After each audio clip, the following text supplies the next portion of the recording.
In this video, I will start by explaining how a mass spectrometer works.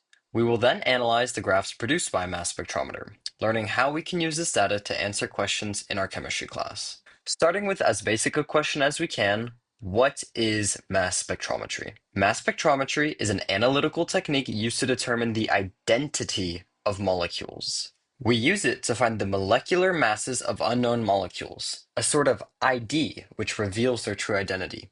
It also has applications outside of chemistry, being used in biology, forensic, and other fields. To find this information, we use a powerful machine called a mass spectrometer. How does a mass spectrometer work? When put in as simple terms as possible, a mass spectrometer takes a compound, rips it apart into ions, and then flings it around a curve towards a metal sheet. Whether the ion reaches the metal sheet and leaves an imprint depends on its weight. And so by recording the impacts on the sheet, we can identify which ions with which weight are hitting. This reveals their identity. In reality, of course, it's much more complex. So let's look exactly at how a mass spectrometer works. There are four main steps: ionization, acceleration, deflection, and detection. Let's go through each one of these step by step. The first step is ionization. I have here a crude drawing of the first step in a mass spectrometer. To turn atoms or compounds into positive ions, we need to remove one of their electrons. This is most commonly achieved by applying a high-energy electron beam against the molecules, although other techniques such as electrospray ionization or matrix-assisted laser desorption/ionization can also be used. There are a lot of technical terms here, but the key takeaway is that in this step, we are turning molecules into positive ions by removing an electron. We want to do this because, assuming a simple charge of +1, the mass-to-charge ratio of the molecule directly relates to its molecular mass. Remember that our goal in all of this is to find the mass of the molecule.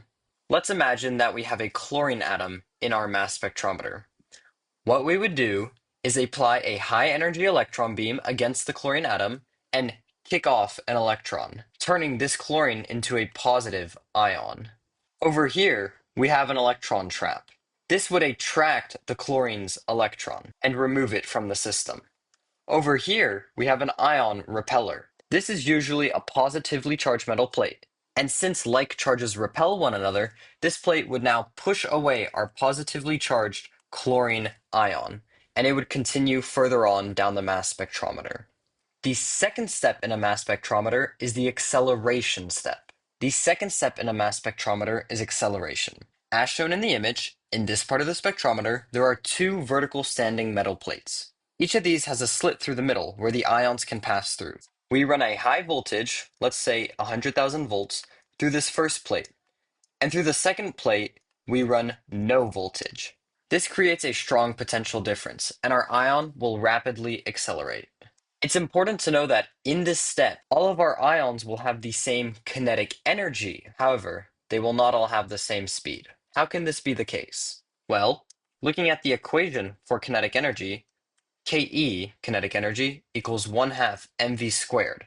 If all of our ions have a fixed kinetic energy, but a different mass, then the velocity must also be different. If the mass of an ion is lower, then its velocity must be higher, and the opposite applies as well. If the mass of our ion is higher, then its velocity must be lower.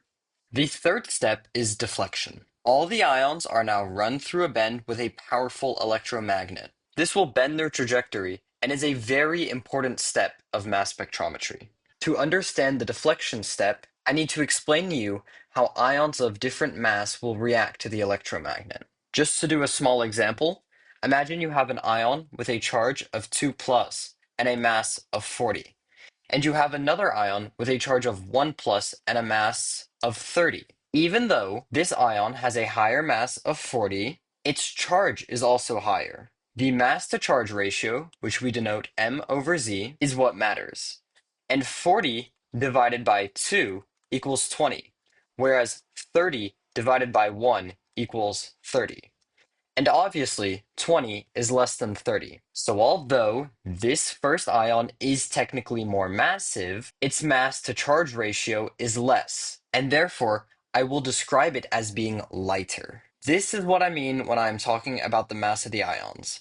I'm not talking about their exact weight, but rather their mass to charge ratio. Continuing on, let's imagine now that we have three ions here: a red ion, a blue ion, and a pink ion. And all of these ions have a different mass to charge ratio. The red ion has a very low mass to charge ratio. You can think of it as being very light. As the electromagnet pulls on this ion, it will curve its trajectory. However, because it is so light, its trajectory will curve a lot, and boom, it will hit the wall. Let's move on now to our pink ion. This pink ion has a very high mass to charge ratio, and therefore, as the electromagnet pulls on the ion, it will change its trajectory. However, because it is so massive, its trajectory will not change enough, and therefore this ion will also hit the wall. Only this blue ion, with a perfect Goldilocks mass to charge ratio, will be able to have a beautiful bend through the mass spectrometer, and it will make it all the way to the detection point. We've now made it to the final step in mass spectrometry, the detection. When an ion hits the detection point, usually a metal box, it will pick up an electron from the metal. This will create a gap in the electrons, which will be filled as electrons shuffle down. This moving of electrons can be detected, amplified, and then recorded. Realize that this recording will represent the Goldilocks ion, which was able to make it to the detection zone. How can we record other ions? Well, if we reduce the applied acceleration, then the lighter ions will reach the detection zone. If we increase the acceleration, then the heavier ions will reach the detection zone. In doing so, we can ensure that all ions are recorded. Congratulations! You now know how a mass spectrometer works. Let's move on to the second part of the video, interpreting its data. This chart shows what a mass spectrometer outputs. The y-axis of the graph, commonly labeled relative abundance or relative intensity, measures the abundance of the ion. The higher the bar, the more abundant that ion. On the x-axis of the graph is the mass to charge ratio of our ions. Again, we assume that our ions have charges of +1, so we can just read this as the mass of our ions. Now that we know how to interpret this data, what can we solve with it? Well, firstly, we can find the number of isotopes that our atom has. This will just be the number of columns on our graph. For instance, in this image, for the hard mass spectrometry of magnesium, we can see that we have 1, 2, 3 columns. So magnesium will commonly have 3 isotopes. The most abundant isotope of magnesium, with 79% abundance, is magnesium-24. We can also find the average atomic mass of our atom. We do this by taking the mass of each isotope and multiplying it by its relative abundance. Adding all these numbers together will give us our average atomic mass. For instance, this first isotope, magnesium-24, has a mass of 24 and a relative abundance of 79%, or 0.79 when converted to a decimal. The second isotope, magnesium-25, has a mass of 25 and a relative abundance of 10%, or 0.1. Finally, magnesium-26 has a relative abundance of 0.11, or 11%. Taking the mass of each of these isotopes, multiplying it by its percent abundance, or relative abundance in percentage form, and then adding all these values together, as I have done above, will give you the average atomic mass of the element. Doing so with magnesium from this chart gives us a value of 24.32. Which is correct, since according to the periodic table, the average atomic mass for magnesium is 24.305. You will almost certainly be presented with a question at some point in your chemistry class where you are given the result of a mass spectrometer and asked to identify the atom. By solving for the element's atomic mass as we have just done, you can easily identify it on the periodic table.